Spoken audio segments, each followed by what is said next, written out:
नमस्कार दोस्तों, कैसे हैं आप सब लोग। उम्मीद है बहुत बढ़िया होंगे। मेरा नाम है शिवम और होम साइंस जंक्शन पर आप सभी का स्वागत है। तो DSSB का आज हम एक और प्रीवियस ईयर पेपर करने वाले हैं, जो है आपका DSSB TGT कंप्यूटर साइंस का। और ये आपका एग्जाम हुआ था 25 जून 2023 में, शिफ्ट थर्ड में। तो इस पेपर के जनरल पार्ट के जो है मैथ्स वाले पार्ट को आज की क्लास में हम कवर करने वाले हैं। तो चलिए आज की अपनी क्लास करते हैं स्टार्ट। क्वेश्चन नंबर 1 आपके सामने है।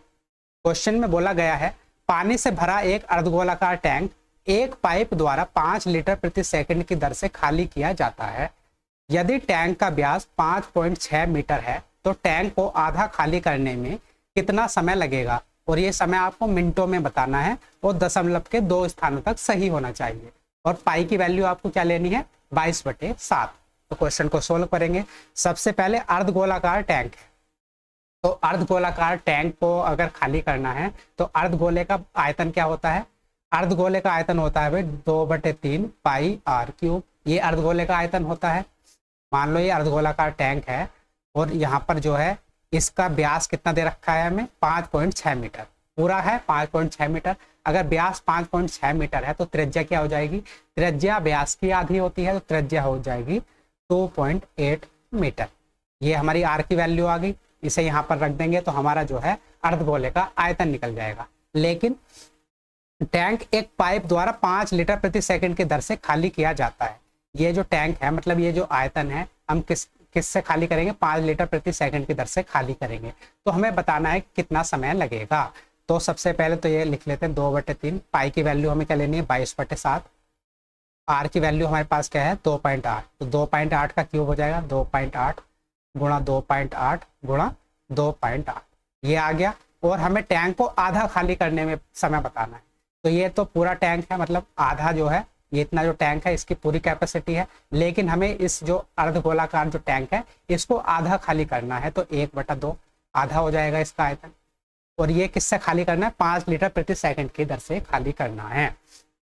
तो 5 लीटर 1 सेकंड में पानी निकलता है। हमें आंसर किस में बताना है, मिनट में बताना है। अगर 1 सेकंड में 5 लीटर पानी निकलता है तो 1 मिनट में कितना पानी निकलेगा, 5 × 60।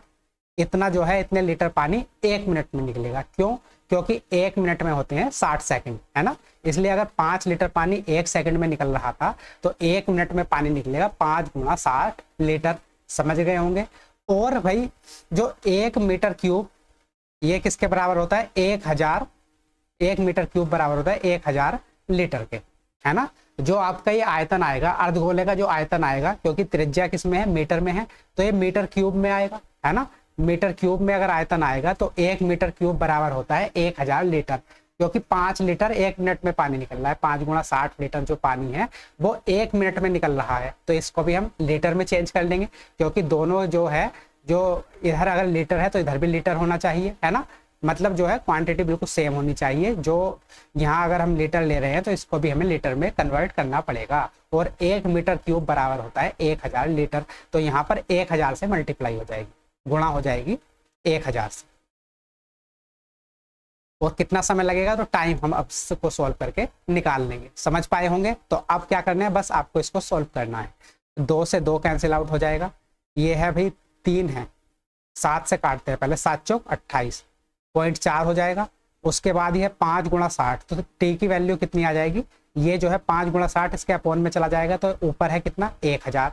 3 जीरो है तो 3 जीरो से 3 पॉइंट गायब हो जाएंगे, 1 2 3, ये वाले 3 पॉइंट गायब हो गए। अब क्या बचा ऊपर, 22 गुणा ये वाला 4 गुणा 28 गुणा 28, 2 तो पहली कैंसिल आउट हो गया था। अपोन में क्या बचा आपके पास, 3।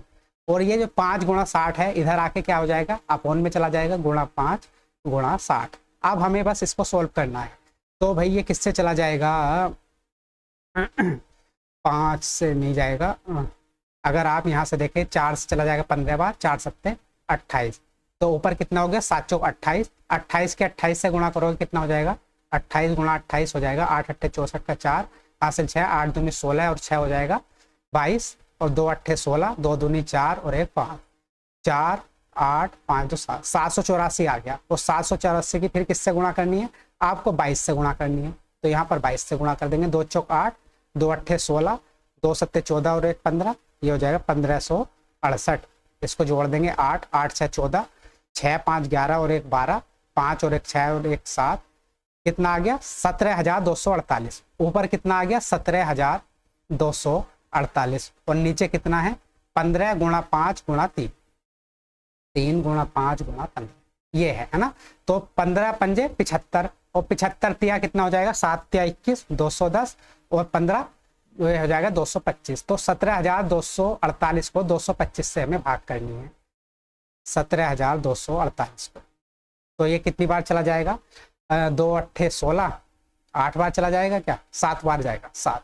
तो 7 पंजे 35 का 5 बचा 3, 7 दूनी 14, 14 3 17 का 7 बचा 1, 7 दूनी 14 और 1 15, कितना आ गया 1575। अब 14 में से 5 माइनस करोगे 9, यहाँ बचा 11, 11 में से 7 माइनस करोगे 4, यहाँ बचा 6, 6 में से 5 जाएगा, यहाँ बचेगा 1, अब 8 आ जाएगा। अब ये कितनी बार चला जाएगा, तो ये चला जाएगा भाई 2 7 14, 6 बार चला जाएगा। तो 6 पंजे 30 और 6 दूनी 12, 12 3 15 और 6 दूनी 12 और 1 13, कितना आ गया 1350। यहाँ बचेगा 8, यहाँ बचेगा 4, ये बचेगा 148। यहाँ पर पॉइंट लग जाएगा, फिर 0 आ जाएगा, तो ये फिर 6 बार चला जाएगा। तो लगभग कितनी वैल्यू आ जाएगी 76.6, इसके आसपास आपकी वैल्यू आ जाएगी। अब अपना ऑप्शन देख लेते हैं 76.6, देखिए सेकंड ऑप्शन हो जाएगा आपका करेक्ट ऑप्शन। समझ पाए होंगे। तो 76.66 मिनट लगेंगे इस जो पाइप को अर्धगोलाकार टैंक के आधे भाग को खाली करने में। उम्मीद है आप क्वेश्चन समझ पाए होंगे। थोड़ा कैलकुलेटिव क्वेश्चन था, लेकिन ऐसा क्वेश्चन आ रहा है तो आपको करना तो पड़ेगा। चलिए आगे बढ़ते हैं क्वेश्चन नंबर 2। क्वेश्चन नंबर 2 है भाई, मान लीजिए P दो राशियों के योग के रूप में बदलता है, जिनमें से एक Q के रूप में सीधे बदलता है और दूसरा Q के रूप में व्युत्क्रमानुपाती। यदि P बराबर 21 जब Q बराबर 5 और P बराबर 12 से ही 5/13 जब Q बराबर 3, तो P और Q के बीच क्या संबंध है ये आपको बताना है। तो P जो है दो राशियों के योग के रूप में बदलता है, जिनमें से एक Q के रूप में सीधे, तो P जो है इस प्रकार से है और दूसरा जो है Q के रूप में व्युत्क्रमानुपाती, तो P 1/Q इस प्रकार से। तो जब इन दोनों को ऐड करेंगे तो जब ये वाला साइन हटता है तो एक कांस्टेंट वैल्यू आती है, तो यहाँ पर क्या हो जाएगा P बराबर AQ। जब ये वाला साइन हटाया तो इसकी जगह हमने कांस्टेंट क्या लिख लिया A, और ऐसे ही P बराबर A/Q, सॉरी यहाँ पर लिख लेंगे B, यहाँ पर हमने कांस्टेंट क्या लिया है A, तो यहाँ पर कांस्टेंट क्या ले लेंगे हम, यहाँ पर ले लेंगे B। तो ये हो जाएगा P बराबर B/Q। जब हम इनको योग कर देंगे तो P बराबर कितना हो जाएगा P बराबर AQ प्लस B/Q, ये आ जाएगी आपके पास इक्वेशन, है ना। मान लीजिए P दो राशियों के योग के रूप में बदलता है, तो दो राशियों के योग के रूप में बदल गया, है ना। इसको सोल्व करके हमारे पास ये इक्वेशन आ गई। अब हमको क्या क्या दे रखा है वही चीजें। यदि P बराबर 21 जब Q बराबर 5 है, तो P की जगह सबसे पहले क्या रख देंगे 21 रखेंगे सबसे पहले, है ना। तो P बराबर रख देंगे हम 21 बराबर A, Q बराबर कितना लेना है 5 प्लस B/5, ये आ गया, है ना। और दूसरी इक्वेशन में क्या हो जाएगा, P को हमें क्या लेना है 12 सही 5/3, तो 12 सही ये हो जाएगा 12 सही 5/3 कितना हो जाएगा 12 × 36, 36 और 5 कितना हो जाएगा 41/3, ये हो जाएगा 41/3। तो P की वैल्यू हमें क्या लेनी है 41/3 बराबर Q को क्या लेना है 3 लेना है, तो ये हो जाएगा 3A प्लस B/3। तो अब एक इक्वेशन तो आपके पास ये आ गई और दूसरी इक्वेशन आपके पास ये आ गई। अब हम क्या करेंगे, पहली इक्वेशन में 5 से गुणा कर देंगे और दूसरी इक्वेशन में 3 से गुणा, जिससे कि ये फ्रैक्शन वाली वैल्यू कैंसिल आउट हो जाए। तो यहाँ पर 5 से गुणा कर देंगे पूरी इक्वेशन में और यहाँ पर 3 से गुणा कर देंगे पूरी इक्वेशन में। तो जब पहली इक्वेशन में 5 से गुणा करोगे तो 21 पंजे कितना हो जाएगा 105, 21 पंजे हो जाएगा 105 बराबर 5 की 5 से गुणा होगी तो हो जाएगा 25 है प्लस ये जो है 5 से 5 कैंसिल आउट हो जाएगा, तो ये हो जाएगा प्लस B। ऐसे ही जब यहाँ पर 3 से गुणा होगी तो 41/3 में अगर 3 से गुणा होगी तो कितना बचेगा 41 बराबर 3 की 3 से गुणा करोगे 9A प्लस B/3 की 3 से गुणा हो जाएगी, ये हो जाएगा B। अब ये आ गई आपके पास इक्वेशन। अब क्या करेंगे, इसमें से पहली वाली इक्वेशन में से दूसरी वाली को हम क्या कर देंगे माइनस कर देंगे, तो ये प्लस का है ये माइनस का, ये आपस में कैंसिल आउट हो जाएंगे। उसके बाद 105 में से 41 माइनस करोगे तो ये कितना बच जाएगा 64 बराबर और 25a में से 9a माइनस करोगे तो कितना बचेगा 16a। तो यहाँ से a की वैल्यू कितनी आ जाएगी 16 चौका 64। a की वैल्यू यहाँ से हमारे पास कितनी आ गई, a की वैल्यू आ गई हमारे पास 4। अब a की वैल्यू आप कोई सी भी इक्वेशन में रख दो, आपका आंसर आ जाएगा, है ना। इन दोनों इक्वेशन में से कोई सी भी इक्वेशन में a की वैल्यू रख दो 4, तो आपके पास आंसर आ जाएगा b का। तो अब आप मान लो अगर हम ये जो सेकंड वाली इक्वेशन है इसमें क्या रखते हैं, a की वैल्यू रखते हैं, तो भाई रख देते हैं। तो ये हो जाएगा 41 बराबर, ये हो जाएगा 41 बराबर a की वैल्यू क्या रखनी है 4, तो 9 चौक 36 प्लस b, ये हो जाएगा। अब ये 36 इधर आके हो जाएगा माइनस का, तो 41 में 36 माइनस करोगे कितना बचेगा 5। तो b की वैल्यू कितनी आ गई 5। तो a की वैल्यू है हमारे पास 4 और b की वैल्यू है 5। यहाँ पर अलग से लिख लेते हैं, a की वैल्यू क्या निकाली हमने 4 और b की वैल्यू निकाल ली हमने 5। अब इसको हटा देते हैं एक बार। अब हमें क्या करना है भाई, a और b की वैल्यू हमें कहां पर रखनी है, a और b की वैल्यू हम रख देंगे इस वाले इसमें इक्वेशन में। तो जब यहाँ पर p बराबर a क्यू बटे b क्यू में a और b की वैल्यू रखेंगे तो क्या रिलेशन आ जाएगा, तो ये हो जाएगा p बराबर a की जगह रखना है हमें 4, तो ये हो जाएगा 4q प्लस b की जगह रखना है 5, तो ये हो जाएगा 5 बटे q।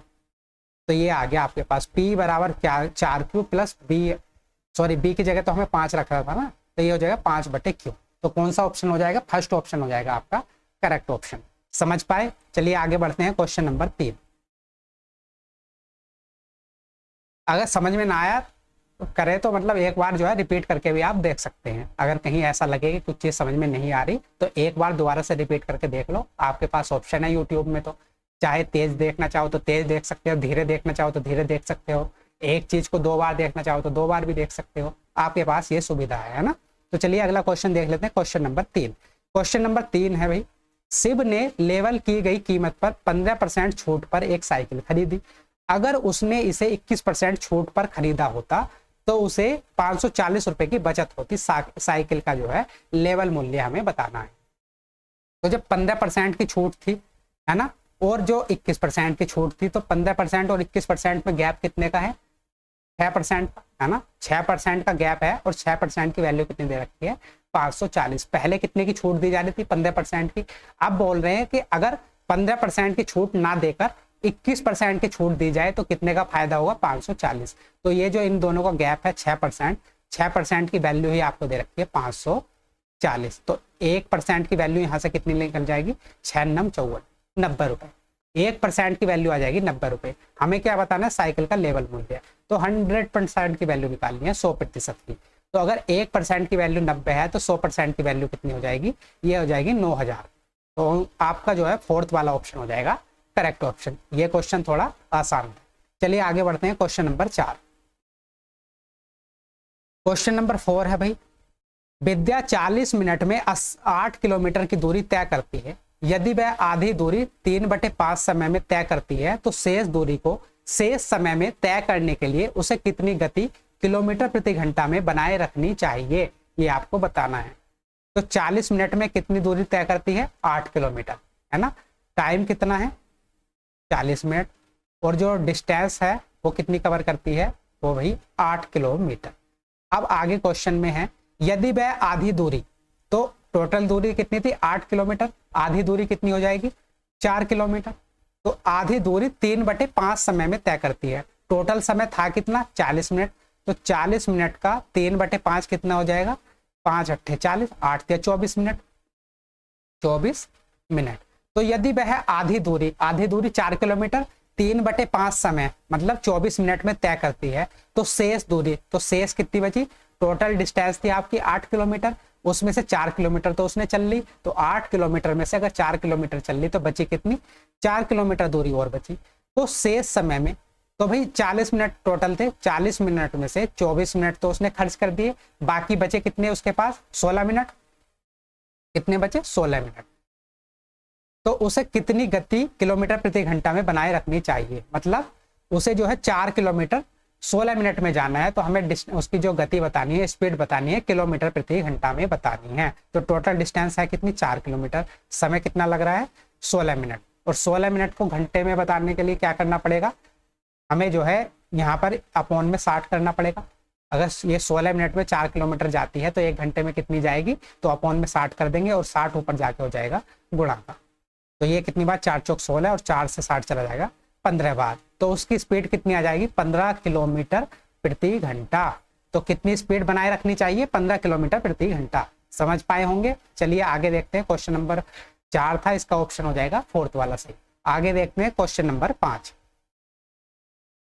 क्वेश्चन नंबर 5 है भाई, 3 संख्याओं में से दूसरी संख्या पहली संख्या से 3 गुनी है और तीसरी संख्या पहली संख्या से 5 गुनी है। तो आप इस तरह के क्वेश्चन में देखिए कि तुलना कौन सी संख्या से हो रही है। मान लो ये 3 संख्याएं हैं, ए बी और सी, 3 संख्याएं हैं, तो दोनों की तुलना किससे हो रही है, 3 संख्याओं में से दूसरी संख्या पहली संख्या से और तीसरी संख्या पहली संख्या से, है ना, पहली संख्या से। तो पहली संख्या से तुलना हो रही है। तो मान लेते हैं पहली संख्या क्या है, 1 है, तो दूसरी संख्या पहली संख्या से 3 गुनी है, तो ये हो जाएगी 3, और तीसरी संख्या पहली संख्या से 5 गुनी है, तो ये हो जाएगी 5। समझ पाए। अब आगे बोला गया है भाई, यदि तीनों संख्याओं का औसत कितना है, 12 है। अगर 3 संख्याओं का औसत 12 है तो तीनों संख्याओं का योग कितना हो जाएगा, 12 गुणा 3 बराबर 36। तो तीनों संख्याओं का योग कितना हो जाएगा, 36 हो जाएगा। तो तीनों में से सबसे छोटी संख्या क्या है, ये हमें बताना है। तो हमें मान लेते हैं ये है x, ये है 3x, ये है 5x। तो तीनों संख्याओं का योग कितना है, 5 + 3 8 और 1 9। 9x की वैल्यू कितनी है, 36, अभी हमने निकाल ली। तो x की वैल्यू कितनी हो जाएगी, 9 चौक 36 4। हमें बताना है सबसे छोटी संख्या, तो सबसे छोटी संख्या ये x होगी। तो x की वैल्यू है 4, तो हमारा फर्स्ट वाला ऑप्शन हो जाएगा करेक्ट ऑप्शन। चलिए आगे चलते हैं। क्वेश्चन नंबर 6,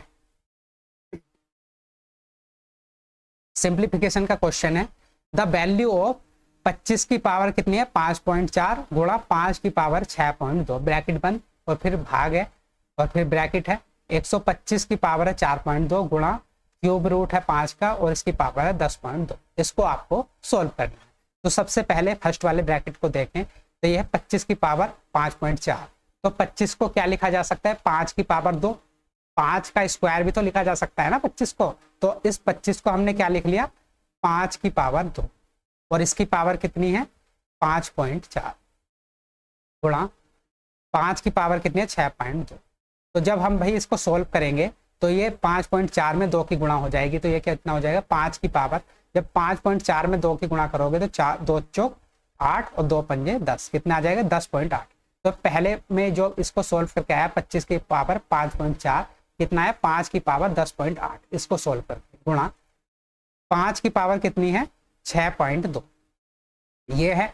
अब भाई जब नीचे बेस सेम हो तो जो गुणा में जो है घात क्या होती है, जुड़ जाती है। तो ये कितनी हो जाएगी, 5 की पावर 10.8 में जब 6.2 जोड़ दोगे तो कितना हो जाएगा, 8 और 1 8 2 10, 6 और 1 7 और 1, तो कितना हो जाएगा 5 की पावर 17। तो जो फर्स्ट ब्रैकेट है इसको सोल्व करके हमारे पास क्या आया, 5 की पावर 17। इसको सोल्व करके आया हमारे पास 5 की पावर 17। अब है भाग। अब हमें इस वाले ब्रैकेट को सोल्व करना है। तो ये क्या है भाई, 125 की पावर कितनी है 4.2। तो 125 को क्या लिखा जा सकता है, 5 की पावर 3, है ना। इसको क्या लिखा जा सकता है, 5 की पावर 3 और उसकी पावर है 4.2। तो 3 की 4.2 से गुणा हो जाएगी तो क्या हो जाएगा, ये हो जाएगा 5 की पावर 3 दूनी 6 और 3 चौक 12, 12.6। तो इसको सोल्व करके कितना आ गया आपके पास, 5 की पावर 12.6। अब आ जाते हैं गुणा, अब यहां पर आ जाते हैं, है ना। ये क्या है भाई आपके पास, तो ये है आपके पास क्यूब रूट 5 और इसकी पावर कितनी है 10.2, यही है ना। अब क्यूब रूट 5 को हम क्या लिख सकते हैं, 5 की पावर 1/3 ऐसे भी लिखा जा सकता है और इसकी पावर कितनी है 10.2। तो जब आप इसको सोल्व करोगे तो 3 से ये जो है कैंसिल आउट हो जाएगा, 3 3 9 और 3 चौक 12। तो ये क्या बचेगा 5 की पावर 3.4। तो इसको सोल्व करके कितना आया, 5 की पावर 3.4। अब भाई इस वाले ब्रैकेट की जब हम बात कर रहे हैं, ये वाला जो ब्रैकेट है, तो यहाँ पर इसको सोल्व करके कितना आया हमारे पास, 5 की पावर 12.6 और फिर है गुणा ये वाला, और इसको सोल्व करके हमारे पास कितना आया 5 की पावर 3.4। जब बेस सेम है तो क्या होता है, गुणा में घातें जुड़ जाती हैं। तो ये हो जाएगी 5 की पावर 12.6 में जब आप 3.4 जोड़ दोगे तो कितना हो जाएगा, 6 4 10, 3 2 5 और 1 6 16, तो 5 की पावर हो जाएगी 16। तो इस वाले ब्रैकेट को सॉल्व करके क्या आया, 5 की पावर 16, और इसको सॉल्व करके कितना आया था, 5 की पावर 17। तो ये हो जाएगा 5 की पावर 17 भाग ये वाला 5 की पावर 16। तो ये क्या हो जाएगा भाई, अगर इसको हम नीचे ले जाएं, अगर अगले स्टेप में 5 की पावर 17 भाग है तो ये नीचे चला जाएगा 5 की पावर 16। तो जब ये अपॉन में है और बेस सेम है तो क्या होता है, ऊपर आके ये घात क्या हो जाती है, माइनस हो जाती है। तो 5 की पावर 17 माइनस 16, तो क्या बचेगा, 5 की पावर 1। और 5 की पावर 1 क्या होता है, 5 ही होता है। तो इस पूरे को सॉल्व करके कितना आएगा, 5 आएगा। थर्ड वाला ऑप्शन हो जाएगा आपका करेक्ट ऑप्शन। समझ पाए होंगे, हमने सबको अलग अलग करके सॉल्व कर लिया, एक साथ भी कर सकते हैं, मैंने आपको समझाने के लिए, जिससे कि आपके मन में कोई कंफ्यूजन ना हो, इसलिए मैंने सबको अलग अलग करके सॉल्व किया है। तो समझ पाए होंगे। चलिए आगे बढ़ते हैं, क्वेश्चन नंबर 7। क्वेश्चन नंबर 7 है भाई, 1452 को किस न्यूनतम संख्या से गुणा किया जाए कि वह पूर्ण वर्ग बन जाए। तो ये 1452 जो है ये अभी पूर्ण वर्ग नहीं है, हमें बताना है वह कौन सी छोटी से छोटी संख्या है जिससे इसको अगर हम गुणा कर दे तो ये संख्या क्या बन जाए, पूर्ण वर्ग बन जाए। तो सबसे पहले हमें क्या करना पड़ेगा, इसके फैक्टर देखने पड़ेंगे। तो ये है 1452, ये किससे चला जाएगा, 2 से, तो ये हो जाएगा 2 सत्ते 14, 2 दूनी 4, 2 छंग 12। फिर 2 से चला जाएगा, 2 तिया 6, 2 छंग 12, 2 तिया 6। अब ये 3 से भाग चला जाएगा, 3 3 दूनी 6, 3 इकाना 3। और 121 किससे चला जाएगा, 11 से, तो ये हो जाएगा 11, और फिर 11 से ये चला जाएगा 12। तो आप देखिए जहाँ पर 2 2 के पेयर बन रहे हैं, 11 के बन रहे हैं, 2 के बन रहे हैं, लेकिन 3 जो है सिर्फ अकेला है। तो हमें इस संख्या को 3 से अगर हम गुणा कर दें तो ये संख्या जो है पूर्ण वर्ग बन जाएगी। तो वह न्यूनतम संख्या क्या होगी, 3 होगी, इसलिए थर्ड वाला ऑप्शन हो जाएगा आपका करेक्ट ऑप्शन। चलिए आगे चलते हैं, question number 18, sorry question number 8। Question number 8 है भाई, यश का एक महीने का खर्च कितना है, 15,000 है, और उसकी बचत मासिक खर्च का 20% है। यदि उसकी मासिक आय में 15% की वृद्धि होती है और मासिक बचत में 5% की वृद्धि होती है, तो उसके मासिक खर्च में शुद्ध वृद्धि क्या होगी, ये आपको बताना है। तो यश का जो है मासिक खर्च कितना है, एक्सपेंडिचर कितना है भाई, इसका है 15,000 रुपये, और उसकी जो बचत है मासिक खर्च कितना है, 15,000, 15,000 का 20% है। तो जो उसकी बचत है, सेविंग है, वो कितनी है, 15,000 का 20%। तो 15,000 का 20% कितना हो जाएगा, बटे 100, तो 2 0 से 2 0, 15 दूनी 30, ये हो जाएगा 3,000, है ना, समझ गए होंगे। खर्च कितना था, 15,000, और उसकी बचत है खर्च का 20%, तो हमने उसकी बचत कितनी निकाल ली, 3,000। अब आगे चलते हैं, यदि उसकी मासिक आय में 15% की वृद्धि की जाए, तो भाई इनकम क्या होती है, इनकम बराबर होती है खर्च प्लस सेविंग, है ना, इनकम बराबर एक्सपेंडिचर प्लस सेविंग। मतलब जो उसकी आमदनी है वो किसके बराबर होगी, खर्च के प्लस उसकी बचत के। तो खर्च कितना है, 15,000, बचत कितनी है, 3,000, तो इनकम कितनी हो जाएगी, 15,000 प्लस 3,000 बराबर 18,000। तो उसकी इनकम कितनी आ गई, 18,000। अब भाई अगर उसकी मासिक आय मतलब इनकम में 15% की वृद्धि होती है और मासिक बचत कितनी है, 3,000 में 5% की वृद्धि होती है, तो उसके मासिक खर्च में शुद्ध वृद्धि क्या होगी, यह हमें बताना है। तो सबसे पहले 18,000 में अगर 15% की वृद्धि होगी तो कितने की वृद्धि हो जाएगी, 23/20। तो 1 0 से 1 0, 2 से 18, 9 बार 900, 900 गुणा 23, तो कितनी हो जाएगी नई इनकम, तो 9 2 0 तो ये आ जाएंगे, 9 की 3 से गुणा होगी, 9 3 27, बचा 2, 9 दूनी 18, 18 और 2 20, 20,700। तो उसकी जो न्यू इनकम है वो कितनी आ गई, 20,700, जब 15% की वृद्धि हो गई। और मासिक बचत में कितने परसेंट की वृद्धि होती है, 5% की। तो मासिक जो बचत पहले थी वो थी 3,000, 3,000 में अगर 5% की वृद्धि होगी तो कितने की वृद्धि हो जाएगी, 5 से 15, 150 रुपए की वृद्धि हो जाएगी। तो अब नई जो न्यू सेविंग वो कितने की हो जाएगी, 3,150 न्यू सेविंग। तो इनकम है भाई 20,700, बचत है 3,150, तो इससे हम क्या निकाल लेंगे, इसका खर्च निकाल लेंगे, इसमें से इसको माइनस करके। तो 0, 10 में से 5 गया तो बचेगा भाई 5, यहाँ बचा 6, 6 में से 1 माइनस करोगे तो कितना बचेगा 5, यहाँ पर 1 हासिल आ जाएगा तो यहाँ हो जाएगा कितना 10, 10 में से 3 माइनस करोगे तो यहाँ बचेगा 7 और 1, तो ये कितना हो जाएगा 17,550। नई जो उसकी खर्च आ गया, कितना आ गया 17,550, और पुराना जो खर्च था उसका वो कितना था 15,000। तो हमें क्या बताना था, उसके मासिक खर्च में शुद्ध वृद्धि। तो शुद्ध वृद्धि कितनी हुई, 17,550 में से 15,000 माइनस करोगे तो कितना बचेगा 2,550। 2,550 रुपए की उसकी शुद्ध वृद्धि होगी खर्च में। तो 2,550 थर्ड वाला ऑप्शन हो जाएगा आपका करेक्ट ऑप्शन। चलिए आगे चलते हैं, क्वेश्चन नंबर 9। क्वेश्चन नंबर 9 है भाई, 432 कर्मचारियों वाली एक कंपनी में पुरुष और महिला कर्मचारियों का अनुपात कितना दे रखा है, 5:4। तो ये है मेल और ये है फीमेल, इनका अनुपात कितना है 5:4। और टोटल कर्मचारी है कितने 432। तो अगर ये 5x है, ये 4x है, तो 5 + 4 बराबर 9x की वैल्यू कितनी दे रखी है आपको, 432 दे रखी है। तो यहाँ से x की वैल्यू क्या निकाल लेंगे हम, 9 से इसको भाग कर देंगे। तो 9 चौक 36, बचा कितना भाई 4 3 7 9 8 72। तो x की वैल्यू आगे 48 है ना, तो x की वैल्यू यहाँ पर रख देंगे तो हमें मेल और फीमेल की टोटल संख्या मिल जाएगी। तो 5 × 48 कितना हो जाएगा, 5 8 40, 0 बचा 4, 5 चौक 20, 4 24, ये आगे 240। और फीमेल कितनी आ गई, तो 4 की 48 से गुणा करोगे तो 4 8 32, बचा 3, 4 चौक 16, 16 और 3 कितने हो जाएंगे 19। तो मेल हैं कितने 240 और फीमेल कितनी आ गई 192। अब भाई जब कुछ नई महिला कर्मचारी कंपनी में शामिल हो जाती है तो नया अनुपात हो जाता है 3:5। तो जो नई जो है कंपनी में जो है सिर्फ महिला कर्मचारियों को शामिल किया जाता है। पुरुष कर्मचारी है, मेल जो है, उनके साथ तो कोई छेड़छाड़ नहीं की जाती, मतलब ना तो उन्हें बढ़ाया जाता ना घटाया जाता, तो वो तो इतने ही रहने वाले हैं। तो जब जो महिला कर्मचारियों को बढ़ा दिया जाता है तो उनका अनुपात कितना हो जाता है, ये हो जाता है 3:5। तो पुरुष कर्मचारी तो पहले के जैसे ही हैं, उनमें तो ना वृद्धि हुई है ना फिर कमी हुई है। तो मतलब 3 अनुपात की वैल्यू कितनी है 224। तो 1 की वैल्यू कितनी हो जाएगी, 3 से 224 को भाग करोगे तो 1 की वैल्यू हो जाएगी 80, है ना।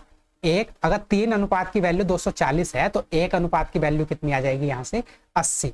अब हमारे पास यह नया जो अनुपात है महिलाओं का वो है 5। तो 5 में भी हम किससे गुणा कर देंगे 80 से, तो कितना हो जाएगा 8 पंजे 40। तो नई जो कर्मचारी हो जाएंगी महिला कंपनी में कितनी हो जाएंगी 400, और पुरानी कितनी थी 192। तो हमें बताना है कि कितनी नई जो है महिला कर्मचारी शामिल है। तो अब टोटल हो गई है 400, पहले थी 192। तो पहले वाली अगर इसमें से माइनस कर दे तो हमें पता चल जाएगा कि नई कितनी महिला कर्मचारी कंपनी में शामिल हुई हैं। तो यहाँ से भाई अगर ये है कितना 192, 192 8 200, तो हो जाएंगे 208। तो 208 जो है नई महिला कर्मचारी कंपनी में शामिल की गई हैं। तो आपका फर्स्ट वाला ऑप्शन हो जाएगा करेक्ट ऑप्शन। उम्मीद है आप क्वेश्चन को समझ पाए होंगे। चलिए आगे बढ़ते हैं, क्वेश्चन नंबर 10। क्वेश्चन नंबर 10 है भाई, 14 सेंटीमीटर ऊंचाई और 6 सेंटीमीटर त्रिज्या वाले एक शंकु को उसकी आधी ऊंचाई पर 2 भागों में काटा जाता है। कट उसके वृत्ताकार आधार के समांतर दिया जाता है। मूल शंकु के वक्र पृष्ठीय क्षेत्रफल और छिन्नक के वक्र पृष्ठीय क्षेत्रफल का अनुपात क्या है, ये आपको बताना है। तो मान लो ये एक शंकु है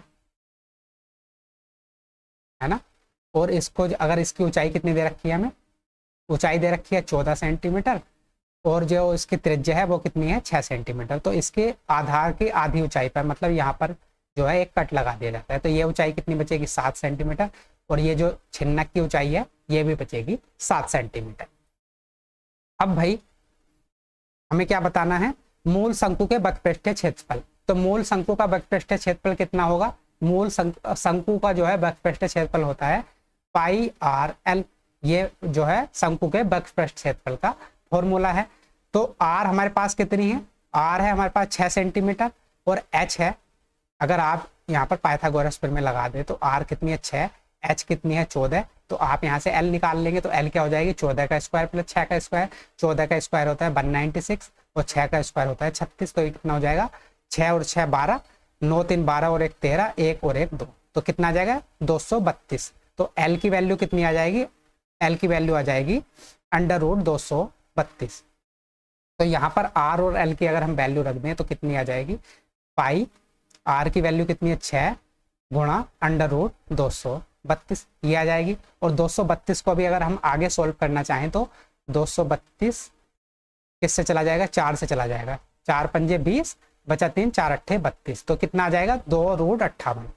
232 को हम क्या लिख सकते हैं, 232 को हम लिख सकते हैं भाई 2√58। तो ये क्या आ जाएगा, 6 दूनी 12√58 पाई। शंकु का जो मूल शंकु है उसका वक्रपृष्ठ क्षेत्रफल कितना आ गया, 12√58 पाई। ये आ गया शंकु का जो है पृष्ठीय क्षेत्रफल। उसके बाद जब हमने यहाँ पर कट लगा दिया तो एक शंकु ये वाला बन गया होगा ऊपर वाला। अगर हम ऊपर वाले शंकु मतलब टोटल शंकु के जो है वक्रपृष्ठ क्षेत्रफल में से ऊपर वाले छोटे वाले शंकु का वक्रपृष्ठ क्षेत्रफल माइनस कर दें तो हमें इस जो है छिन्नक है या फिर फ्रस्टम है इसका वक्रपृष्ठ क्षेत्रफल मिल जाएगा। तो ऊपर वाले जो शंकु है इसका वक्रपृष्ठ क्षेत्रफल कितना होगा, इसका फॉर्मूला होता है पाई आर एल। आर की वैल्यू कितने ले लेंगे, क्योंकि यहाँ पर आधी ऊंचाई पर है तो त्रिज्या भी आधी हो जाएगी, तो ये हो जाएगी पाई, आर हो जाएगी 3 और एल कितना हो जाएगा, क्योंकि भाई एच है अब हमारे पास नई एच है 7, आर है 3, तो यहाँ से एल निकाल लेंगे। एल क्या हो जाएगी 7 का स्क्वायर प्लस 3 का स्क्वायर, तो 7 7 49, 49 में 9 जोड़ोगे तो कितना हो जाएगा 58, √58। तो यहाँ से जो इस छोटे वाले शंकु का एल आ गया वो कितना आ गया √58, है ना, इतना आ गया। अब भाई हमें क्या बताना है, मूल शंकु के वक्रपृष्ठ क्षेत्रफल और छिन्नक के वक्रपृष्ठ क्षेत्रफल का अनुपात बताना है। तो मूल जो शंकु है उसके वक्रपृष्ठ क्षेत्रफल कितना है उसका तो हमने निकाल ही लिया। 1 मिनट रुकिए, जो मूल शंकु है उसका वक्रपृष्ठ क्षेत्रफल हमने कितना निकाला है, उसका वक्रपृष्ठ क्षेत्रफल है 12√58 पाई, और इससे अनुपात बताना है छिन्नक के वक्रपृष्ठ क्षेत्रफल से। तो अगर बड़े वाले शंकु के क्षेत्रफल में से छोटे वाले शंकु का क्षेत्रफल माइनस कर दे तो हमें इसका जो है वक्रपृष्ठ क्षेत्रफल मिल जाएगा। तो ये है 12√58 पाई, और इसमें से क्या माइनस करना है 3√58 पाई, ये आपको माइनस करना है। तो भाई ये क्या हो जाएगा, ऊपर तो यही रहेगा 12√58 पाई, और नीचे अगर हम क्या करेंगे 3 पाई अगर हम कॉमन ले लें तो ये हो जाएगा 3 पाई √58 भी कॉमन ले सकते हैं, 3 पाई √58 कॉमन ले सकते हैं नीचे, तो ये हो जाएगा 3√58 पाई। इसको हमने कॉमन ले लिया तो यहाँ से क्या बचा 4 माइनस के यहाँ से क्या बचा 1, तो ये हो जाएगा भाई पाई से पाई कैंसिल आउट हो जाएगा, 3 से 12 कितनी बार चला जाएगा 4 बार, तो ये हो जाएगा 4√58 अपॉन √ में 58 और 4 में से 1 माइनस करोगे तो 3, तो √58 से √58, तो ये बचेगा 4/3, या फिर रेशियो हम कहेंगे 4:3। तो जो मूल शंकु के वक्रपृष्ठ क्षेत्रफल और छिन्नक के वक्रपृष्ठ क्षेत्रफल का अनुपात कितना आ गया 4:3, है ना। तो अगर आपको जो है समझ में ना आया हो तो मैं एक बार जल्दी से दोबारा से आपको बता देता हूँ कि हमने इसमें क्या क्या किया है। तो सबसे पहले तो भाई जो एक मूल शंकु था उसकी ऊंचाई दे रखी थी हमें 14 सेंटीमीटर, और जो उसकी त्रिज्या दे रखी थी वो दे रखी थी 6 सेंटीमीटर। अब क्वेश्चन में बोला गया है कि हमें जो है शंकु की ऊंचाई के आधे से उसको काट दिया, उसकी जो है बेस के पैरेलल काट दिया, तो इसकी नए वाला जो शंकु बनेगा ये वाला, इसकी ऊंचाई कितनी हो जाएगी 7 सेंटीमीटर, और त्रिज्या भी हो जाएगी इसकी आधी 6 सेंटीमीटर की आधी 3 सेंटीमीटर, इसकी त्रिज्या आ जाएगी 3 सेंटीमीटर। अब जो है शंकु का वक्रपृष्ठ क्षेत्रफल का फॉर्मूला होता है पाई आर एल, तो यहाँ हमने पाई गुणा आर कितनी थी 6 सेंटीमीटर, और आर भी था हमारे पास एच भी था, उससे हमने पाइथागोरस प्रमेय लगा के एल की वैल्यू निकाल ली, और एल की वैल्यू कितनी आई 2√58, तो इसको यहाँ पर रख दिया जिससे इसकी वैल्यू आ गई 12√58 पाई। अब भाई जब हमने ये नया कट लगाया और हमें जो है इस छिन्नक का जो है वक्रपृष्ठ क्षेत्रफल निकालना, तो हम क्या करेंगे बड़े वाले शंकु के क्षेत्रफल में से अगर हम ये छोटे वाले शंकु का क्षेत्रफल माइनस कर दें तो हमें इस छिन्नक का जो है क्षेत्रफल मिल जाएगा। तो बड़े वाले शंकु का क्षेत्रफल तो हमने पहले ही निकाल लिया था, अब हम छोटे वाले शंकु का वक्रपृष्ठ क्षेत्रफल निकालेंगे, तो इसका फॉर्मूला क्या होता है पाई आर एल। तो पाई तो हम ऐसे का ऐसे रखते हैं, आर कितनी है हमारे पास 3, और अगर आर 3 है एच 7 है तो पाइथागोरस प्रमेय से हम एल का निकाल लेंगे √58, तो ऊपर हम ऐसे ही रखेंगे 12√58 पाई, और अपोन में क्या हो जाएगा इसमें से इसको माइनस कर देंगे, तो जब हमने इसमें से इसको माइनस किया तो हमारे पास क्या आया 4/3, तो जो उनका अनुपात आ गया क्षेत्रफलों का वो कितना आया 4:3, तो थर्ड वाला ऑप्शन हो जाएगा आपका करेक्ट ऑप्शन।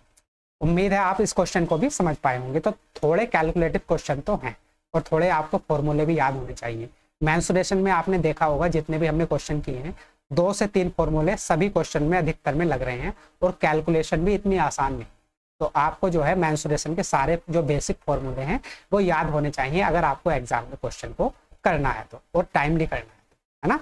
तो चलिए मिलते हैं शाम को रीजनिंग की क्लास में। अगर क्लास अच्छी लगी है तो लाइक करना, शेयर करना, और अगर आपको इस क्लास का PDF चाहिए तो वो मिल जाएगा Telegram channel paper 1 by Shivam Chauhan पर। तो चलिए मिलते हैं शाम को 9 बजे रीजनिंग की क्लास में। तब तक के लिए नमस्कार, धन्यवाद।